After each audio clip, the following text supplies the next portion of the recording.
गांव के एक कोने में रमेश नाम का एक किसान अपने बेटे विक्रम के साथ रहता था। पत्नी का देहांत सालों पहले हो चुका था और रमेश अकेले ही बेटे को पाल रहा था। जिम्मेदार पर स्वभाव से बहुत कटु। हर बात में उसे दोष दिखता। कोई गलती करे या ना करे, वह गुस्से से डांट देता। उसका मानना था कि दुनिया में कोई भी सच्चा नहीं है। वह हमेशा कहता, किसी पर भरोसा मत करना विक्रम, सब मतलब के हैं। धीरे धीरे उसका बेटा भी वैसा ही बनने लगा। स्कूल में कोई दोस्त नहीं बना, क्योंकि वह हर किसी से कटुता से बात करता। अगर कोई गलती करता तो उसे तुरंत ताना मारता। पड़ोसी भी अब रमेश और विक्रम से कतराने लगे थे। त्योहारों में उनके घर कोई नहीं आता और न वे कहीं जाते। उनका घर अब एकदम सूना लगने लगा था, जबकि आसपास रौनक थी। एक दिन गांव में एक बुजुर्ग संत आए। लोग उन्हें बहुत श्रद्धा से सुनते थे। उन्होंने सभा रखी, जिसमें सभी गांव वाले आए। विक्रम भी वहां गया और पहली बार उसने किसी को इतने शांत स्वर में बोलते देखा।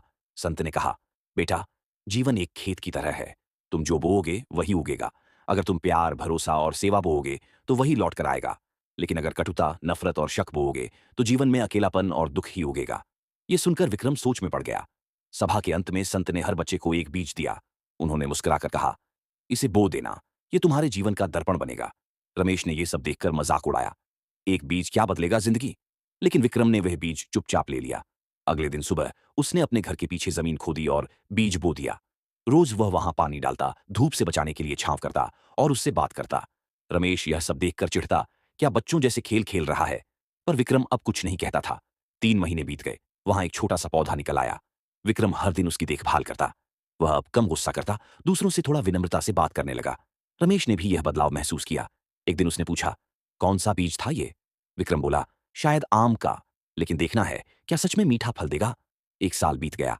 पेड़ पर फल लगे। विक्रम ने एक फल तोड़ा, काटा और एक टुकड़ा पिता को दिया। रमेश ने चखा, इतना मीठा। विक्रम की आंखों में आंसू थे।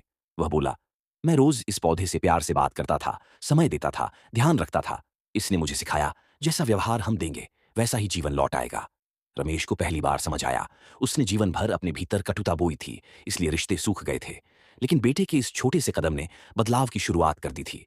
अब दोनों ने निर्णय लिया, अब से हम प्यार का बीज बोएंगे। वे गांव वालों से फिर से मिलने लगे, त्योहारों में शरीक होने लगे। लोग भी उनके बदले स्वभाव को देखकर पास आने लगे। अब उनके आंगन में आम का पेड़ नहीं, एक नई सोच उग आई थी। अंतिम शब्द, संत की वाणी, बेटा, जीवन में जो भी बोओगे, चाहे वह विचार हो, शब्द हो या कर्म, वही लौट कर आएगा। अगर मिठास चाहो तो व्यवहार में मिठास बो। ये दुनिया वैसी ही है जैसी बीज तुम बोते हो।